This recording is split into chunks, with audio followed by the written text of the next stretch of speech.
ಕರ್ನಾಟಕದಾದ್ಯಂತ ಇತ್ತೀಚೆಗೆ ಅತಿ ಹೆಚ್ಚು ಕೃಷಿ ಕೆಲಸಕ್ಕೆ ಉಪಯೋಗವಾಗುತ್ತಿರುವ ಮಿನಿ ಟ್ರ್ಯಾಕ್ಟರ್ ರೈತರು ತಮ್ಮ ಕೃಷಿ ಕೆಲಸಕ್ಕಾಗಿ ಇತ್ತೀಚೆಗೆ ಅತಿ ಹೆಚ್ಚು ಬಳಕೆ ಮಾಡುತ್ತಿರುವ ಕಾರಣಕ್ಕಾಗಿ ಈ ಮಿನಿ ಟ್ರ್ಯಾಕ್ಟರ್ಗಳು ಅತಿ ಹೆಚ್ಚು ಪ್ರಖ್ಯಾತಿಯನ್ನ ಪಡೆದುಕೊಂಡಿವೆ ಹಾಗೂ ರೈತರ ಕೃಷಿ ಚಟುವಟಿಕೆಗಳಿಗೆ ಅತ್ಯಂತ ಸಹಾಯಕಾರಿ ಮತ್ತು ಉತ್ತಮ ಗುಣಮಟ್ಟದ ಬೆಳೆಯನ್ನು ಬೆಳೆಯಲು ಕೂಡ ತುಂಬಾ ಅನುಕೂಲಕರವಾಗಿ ಎಲ್ಲಾ ಕೃಷಿ ಕೆಲಸಕ್ಕೆ ಅನುಗುಣವಾಗಿ ಅತಿ ಹೆಚ್ಚು ಕೆಲಸಕ್ಕೆ ಬರುವ ಈ ಮಿನಿ ಟ್ರ್ಯಾಕ್ಟರ್ ರೈತರು ಖರೀದಿಸಿಕೊಳ್ಳಲು ರೈತರಿಗೆ 90% ಸಹಾಯಧನದೊಂದಿಗೆ ಹೊಸ ಟ್ರ್ಯಾಕ್ಟರ್ ಖರೀದಿಸಿಕೊಳ್ಳಲು ಅರ್ಜಿಗಳನ್ನು ಕರೆಯಲಾಗಿದೆ. ರೈತರ ಬಳಿ ಸಾಕಷ್ಟು ಪ್ರಮಾಣದ ಆರ್ಥಿಕ ಕೊರತೆ ಇರೋ ಕಾರಣಕ್ಕಾಗಿ ಸರ್ಕಾರವೇ ರೈತರಿಗೆ 90% ಸಬ್ಸಿಡಿ ಸಹಾಯಧನದಲ್ಲಿ, ಅಂದ್ರೆ ಕೇವಲ ನೀವು 10% ಕಟ್ಟಿದ್ರೆ ಸಾಕು, ಉಳಿದ 90% ಸರಕಾರವೇ ಕಟ್ಟಿ ನಿಮಗೆ ಟ್ರ್ಯಾಕ್ಟರ್ ಅನ್ನ ನೀಡಲಾಗುತ್ತೆ. ಬನ್ನಿ, ನೀವು ಕೂಡ ರೈತರಾಗಿದ್ದರೆ ಅಥವಾ ರೈತ ಕುಟುಂಬಕ್ಕೆ ಸೇರಿದವರಾಗಿದ್ದರೆ ತಪ್ಪದೆ ವಿಡಿಯೋಗೆ ಲೈಕ್ ಮಾಡಿ. ಈ ಮಿನಿ ಟ್ರ್ಯಾಕ್ಟರ್ ಸಬ್ಸಿಡಿ ಸಹಾಯಧನದೊಂದಿಗೆ ಖರೀದಿಸಿಕೊಳ್ಳುವುದು ಹೇಗೆ, ಯಾರಿಗೆಲ್ಲ ಲಭ್ಯವಿದೆ ಮತ್ತು ಅಗತ್ಯವಾದ ದಾಖಲಾತಿಗಳು ಏನು ಹಾಗೂ ಎಲ್ಲಿ ಅರ್ಜಿಯನ್ನ ಸಲ್ಲಿಸಬೇಕು, ಯಾವಾಗ ನಮಗೆ ಸಬ್ಸಿಡಿ ಸಹಾಯಧನದೊಂದಿಗೆ ಮಿನಿ ಟ್ರ್ಯಾಕ್ಟರ್ ಸಿಗುತ್ತೆ ಮತ್ತು ಯಾವ ಕಂಪನಿಯ ಟ್ರ್ಯಾಕ್ಟರ್ ಸರಕದಿಂದ ಸಹಾಯಧನದ ರೂಪದಲ್ಲಿ ನೀಡಲಾಗುತ್ತೆ ಎನ್ನುವ ಕಂಪ್ಲೀಟ್ ಡೀಟೇಲ್ಸ್ ತಿಳಿದುಕೊಳ್ಳಲು ವಿಡಿಯೋನ ಈಗಲೇ ಲೈಕ್ ಮಾಡಿ.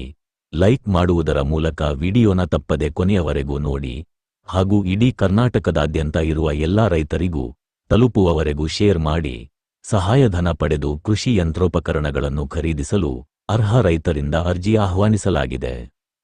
ಸಾಮಾನ್ಯ ವರ್ಗದ ರೈತರಿಗೆ 50% ರಿಯಾಯಿತಿಯಲ್ಲಿ ಮತ್ತು ಪರಿಶಿಷ್ಟ ಜಾತಿ ಮತ್ತು ವರ್ಗದ ರೈತರಿಗೆ 90% ರಿಯಾಯಿತಿಯಲ್ಲಿ ಟ್ರ್ಯಾಕ್ಟರ್ ಖರೀದಿಗೆ ಅರ್ಜಿಯನ್ನು ಆಹ್ವಾನಿಸಲಾಗಿದೆ. 2024 ರಿಂದ 2025 ಸಾಲಿನ ಕೃಷಿ ಯಂತ್ರೀಕರಣ ಮತ್ತು ಕೃಷಿ ಉತ್ಪನ್ನಗಳ ಸಂಸ್ಕರಣೆ ಕಾರ್ಯಕ್ರಮದಲ್ಲಿ ಮಿನಿ ಟ್ರ್ಯಾಕ್ಟರ್, ಪವರ್ ಟಿಲ್ಲರ್, ಆಟೋವೇಟರ, ಕಳೆಕೊಚ್ಚುವ ಯಂತ್ರಗಳು, power weeder, power sprayers, diesel pump set, flour mill, ಯಂತ್ರ ಚಾಲಿತ ಮೋಟಾರ್ ಕಾರ್, ಮೋಟಾರ್ ಚಾಲಿತ ಸಣ್ಣ ಎಣ್ಣೆಗಣಗಳು ಮತ್ತು ಇತರೆ ಹೈಟೆಕ್ ಕೃಷಿ ಉಪಕರಣಗಳನ್ನ ಹಾಗೂ ತುಂತುರು ನೀರಾವರಿ ಯೋಜನೆಯಲ್ಲಿ 90% ರಿಯಾಯಿತಿ ದರದಲ್ಲಿ ತುಂತುರು ನೀರಾವರಿ ಘಟಕ ವಿತರಿಸಲಾಗ್ತಾ ಇದೆ. ಆಸಕ್ತ ರೈತರು Aadhaar card, bank pass book, 2 ಭಾವಚಿತ್ರ, ₹100 ಚಾಪ ಕಾಗದದೊಂದಿಗೆ ಹೋಬಳಿಯಲ್ಲಿರುವ ರೈತ ಸಂಪರ್ಕ ಕೇಂದ್ರಗಳಿಗೆ ಭೇಟಿ ನೀಡಿ ಅರ್ಜಿಯನ್ನ ಸಲ್ಲಿಸಬಹುದು. ಕೃಷಿ ಭಾಗ್ಯ ಯೋಜನೆ ಅಡಿಯಲ್ಲಿ ರೈತರಿಗೆ ನೀರು ಸಂಗ್ರಹಣಾ ರಚನೆ ಕೊಡ, ಕೃಷಿ ಹೊಂಡ, ಸುತ್ತಲೂ ತಂತಿ ಬೇಲಿ ನಿರ್ಮಾಣ, ಹೊಂಡದಿಂದ ನೀರು ಎತ್ತಲು ಡೀಸೆಲ್ ಸೋಲಾರ್ ಪಂಪ್ ಸೆಟ್ ಮತ್ತು ಬೆಳೆಗೆ ನೀರು ಹಾಯಿಸಲು ಸೂಕ್ಷ್ಮ ನೀರಾವರಿ ಘಟಕಗಳ ಸೌಲಭ್ಯಗಳನ್ನು ಸಾಮಾನ್ಯ ರೈತರಿಗೆ 80% ಸಹಾಯಧನದಲ್ಲಿ ಅಥವಾ ಪರಿಶಿಷ್ಟ ಜಾತಿ ಮತ್ತು ಪರಿಶಿಷ್ಟ ಪಂಗಡದ ರೈತರಿಗೆ 90% ಸಹಾಯಧನದಲ್ಲಿ ನೀಡಲಾಗುವುದು. ಕೃಷಿ ಭಾಗ್ಯ ಯೋಜನೆಗೆ ರೈತರು ಒಟ್ಟು ಸಾಗುವಳಿ ಕ್ಷೇತ್ರದ ಒಂದು ಸರ್ವೆ ನಂಬರ್ನಲ್ಲಿ ಕನಿಷ್ಠ 1 ಎಕರೆ ಭೂಮಿ ಹೊಂದಿರಬೇಕು.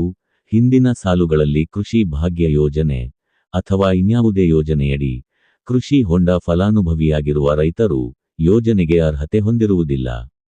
ಇದನ್ನ ಕಿಸಾನ್ ಪೋರ್ಟಲ್ನಲ್ಲಿ ಪರಿಶೀಲಿಸಿ ಖಾತರಿ ಪಡಿಸಿಕೊಳ್ಳಬಹುದು. ಹೆಚ್ಚಿನ ಮಾಹಿತಿಗಾಗಿ ಹತ್ತಿರದ ರೈತ ಸಂಪರ್ಕ ಕೇಂದ್ರ ಮತ್ತು ಸಹಾಯಕ ಕೃಷಿ ನಿರ್ದೇಶಕರ ಕಚೇರಿಯನ್ನ ಸಂಪರ್ಕಿಸಬಹುದು.